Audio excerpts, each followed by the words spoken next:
Ninth के history के पिछले क्लास में चैप्टर 2 पढ़ाते हुए यानी रशियन रिवॉल्यूशन पढ़ाते समय फरवरी रिवॉल्यूशन की चर्चा किए थे। फिर ये बताए थे कि किस तरह 1917 के फरवरी महीने में रशिया में एक रिवॉल्यूशन हुआ और इस रिवॉल्यूशन के माध्यम से रशिया में मोनार्की का अंत हो गया। यानी कि लास्ट जो मोनार्क था जार निकोलस सेकेंड, उसके शासन का अंत हो गया। ये बताए थे कि किस तरह फर्स्ट वर्ल्ड वॉर के बाद और 1916 में जो सीवियर कोल्ड पड़ा था, जिसके कारण जो है सो फूड ग्रेन का प्रोडक्शन कम हो गया था। फूड ग्रेन का एडिबल आइटम का प्राइस जो है सो बहुत ज़्यादा इंक्रीज कर गया था। अनएम्प्लॉयमेंट बहुत ज़्यादा बढ़ गया था। ये वह परिस्थितियाँ थी जिन परिस्थितियों के कारण जो है जो मजदूर लार्ज स्केल में जो है तो स्ट्राइक किए और उसी स्ट्राइक का अंतिम जो नतीजा निकला हुआ था फरवरी रिवॉल्यूशन। इसके माध्यम से जो है तो आप 2 मार्च 1917 को जार निकोलस सेकेंड को एब्डिकेट करना पड़ा, अपना पद जो है तो छोड़ना पड़ा और रसिया एक रिपब्लिक बन गया। अब एक रसिया जब ये जार निकोलस सेकेंड अपने गद्दी को छोड़ दिया, उसके बाद एक गवर्नमेंट की जरूरत थी जो देश का शासन चलाए और इसके लिए एक प्रोविजनल गवर्नमेंट बनाई गई और इस प्रोविजनल गवर्नमेंट में पेट्रोग्राड सोवियत, जिसको कि आर्मी के सोल्जर और फैक्ट्री इंडस्ट्रियल वर्कर ने मिलकर के बनाया था। ये काउंसिल था, एक परिषद था, एक सोवियत था। तो ये दोनों मिलकर के जो है तो और लिबरल रेडिकल ये सब मिलकर के जो है तो गवर्नमेंट फॉर्म किए। इसी को प्रोविजनल गवर्नमेंट कहते हैं। प्रोविजनल गवर्नमेंट वह गवर्नमेंट होती है जब एक गवर्नमेंट खत्म हो जाती है और दूसरा गवर्नमेंट नई गवर्नमेंट बनती नहीं है, तो उस बीच के गैप को भरने के लिए जो एक काम चलाओ गवर्नमेंट बनाई जाती है, उसी को कहते हैं प्रोविजनल गवर्नमेंट। तो इस रसिया में ऐसी ही एक गवर्नमेंट बनाई गई जिस गवर्नमेंट का हेड यानी प्राइम मिनिस्टर जो था करेंस्की नाम का व्यक्ति था। इसको याद रखना चाहिए, करेंस्की प्रोविजनल गवर्नमेंट का हेड था। इस गवर्नमेंट की विशेषता यह थी कि इसमें जो लैंडलॉर्ड थे, जो मिलिट्री ऑफिसर थे, इंडस्ट्रियलिस्ट थे, ये लोग ज्यादा संख्या में थे। यद्यपि इसमें लिबरल भी थे, सोशलिस्ट भी थे, लेकिन उनकी संख्या कम थी। तो इस गवर्नमेंट में चूंकि धनवान लोग, मिलिट्री ऑफिसर, लैंडलॉर्ड और इंडस्ट्रियलिस्ट ज्यादा थे, तो इंडस्ट्रियलिस्ट और लैंडलॉर्ड कभी नहीं चाहते कि ऐसा कोई रूल बनाया जाए, लॉ बनाया जाए जिससे कि उनको नुकसान हो। तो जब वे नुकसान उठाने के लिए इंडस्ट्रियलिस्ट तैयार नहीं थे, तो इंडस्ट्रियल वर्कर को कैसे फायदा होता। सिमिलरली यदि लैंडलॉर्ड यदि अपनी जमीन नहीं छोड़ना चाहते, तो जो लैंडलेस पीजेंट्स थे या जिनके स्मॉल पीजेंट्स थे, उनको लैंड कैसे मिलता। नतीजा ये हुआ कि फरवरी रिवॉल्यूशन का लाभ इंडस्ट्रियल वर्कर और पीजेंट्स को नहीं मिला, जिसके कारण इनमें ज्यादा नाराजगी थी। दूसरी ओर जो लिबरल और सोशलिस्ट थे, वो चाहते थे कि जल्दी से जल्दी एक इलेक्टेड गवर्नमेंट हो, इसके लिए जो है तो इलेक्शन कराया जाए।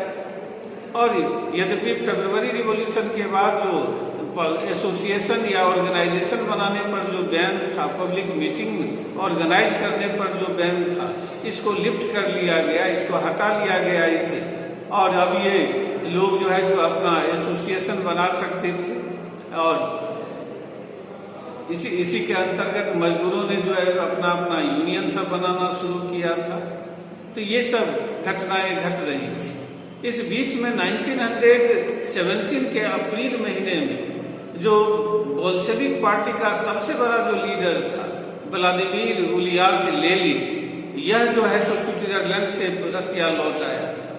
अभी तक जब जार का रूल था, तब जो है तो व्लादिमीर लेनिन को जो है तो एक्साइल कर दिया गया था, एक्साइल देश से निकाल दिया गया था। ये निर्वासन की जिंदगी स्विट्जरलैंड के में बिता रहा था।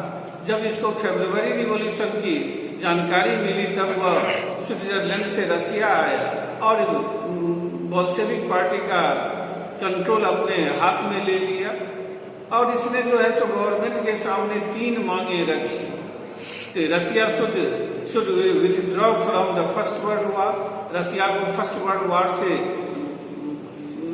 से वापस आ जाना चाहिए, यानी फर्स्ट वर्ल्ड वॉर नहीं लड़ना चाहिए। दूसरा था कि land should be transfer to the peasants, कि जितनी जमीन है वो किसानों को दे दी जाए।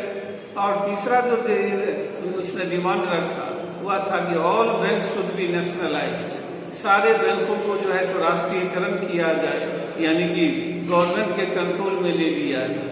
अप्रैल महीने में व्लादिमीर लेनिन ने ये 3 डिमांड रखे थे, इसीलिए इसको अप्रैल थीसिस के नाम से जाना जाता है।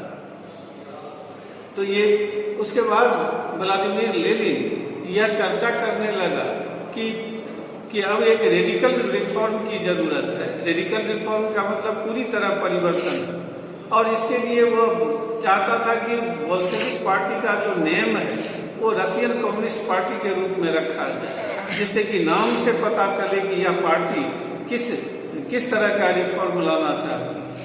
और लेकिन बोल्शेविक पार्टी के बहुत सारे जो लीडर थे उनको लगता था कि अभी जो है तो सोशलिस्ट रिवॉल्यूशन का टाइम नहीं आया है, यानी बोल्शेविक पार्टी के द्वारा गवर्नमेंट बनाने का समय अभी नहीं आया है।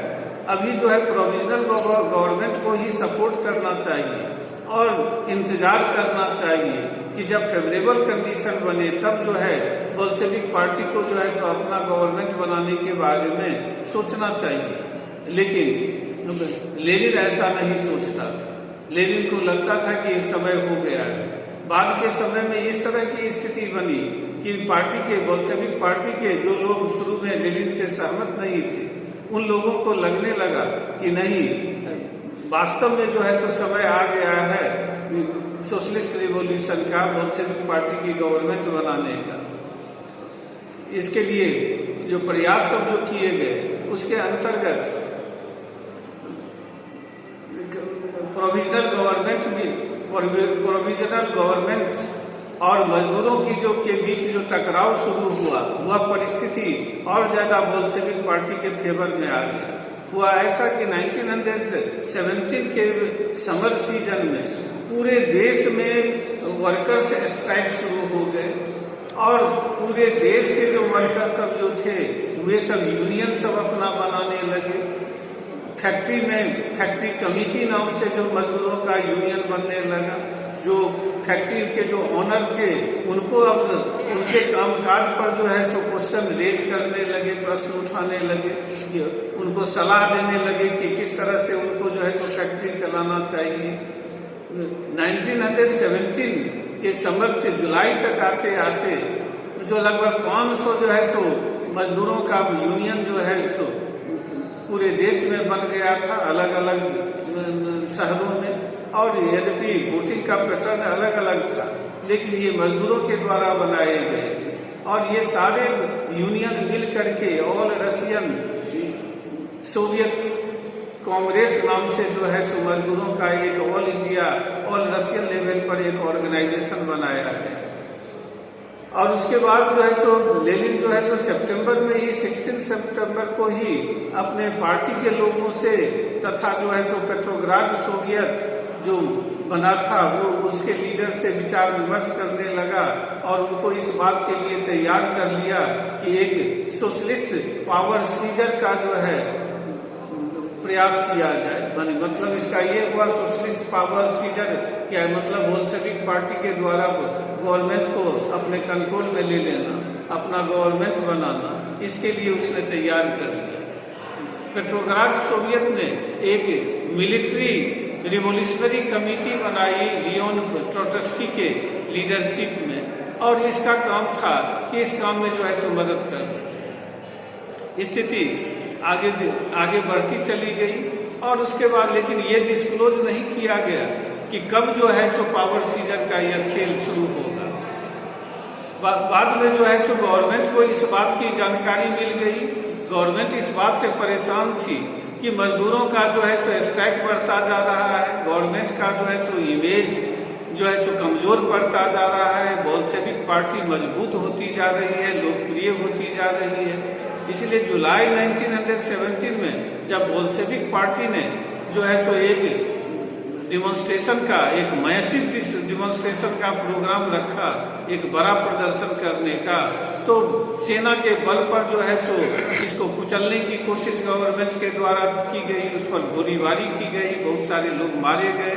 जो बोल्शेविक पार्टी के जो वर्कर थे, लीडर थे, बहुत सारे जो है तो अंडरग्राउंड हो गए, बहुत सारे को अरेस्ट कर लिया गया।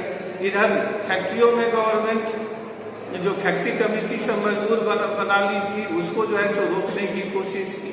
इसके कारण मजदूरों और जो है तो प्रोविजनल गवर्नमेंट के बीच टकराव बढ़ता चला गया, और यही वह परिस्थिति थी जो कि अक्टूबर रिवॉल्यूशन का जो है तो मार्ग प्रशस्त की। इस बीच में और भी कुछ घटनाएं घटी, जैसे गांव देहातों में जो सोशलिस्ट रिवोल्यूशनरी पार्टी थी, उसने गवर्नमेंट पर प्रेशर डालना शुरू किया कि लैंड रिडिस्ट्रीब्यूशन जो है तो किया जाए, यानी कि जमीन को फिर से बांटा जाए, किसान लैंडलॉर्ड की जमीन किसानों में बांट दी जाए। इसके लिए उसने लैंड कमेटी नाम से एक कमेटी बनाई। जुलाई से लेकर के सितंबर के बीच यह लैंड कमेटी बहुत सारे जो है तो रसिया के इलाकों में लैंडलॉर्ड के जमीन सबको फोर्सली जो है बलपूर्वक जो है तो अपने कंट्रोल में ले ली, और ऐसे लैंड डिस्ट्रीब्यूशन कमेटी ने जो है तो किसानों के बीच या सीज जो लैंड था, जो जब्त की हुई जमीन थी, किसानों के बीच बांट दिया गया। अगले क्लास में बताएंगे अक्टूबर रिवॉल्यूशन के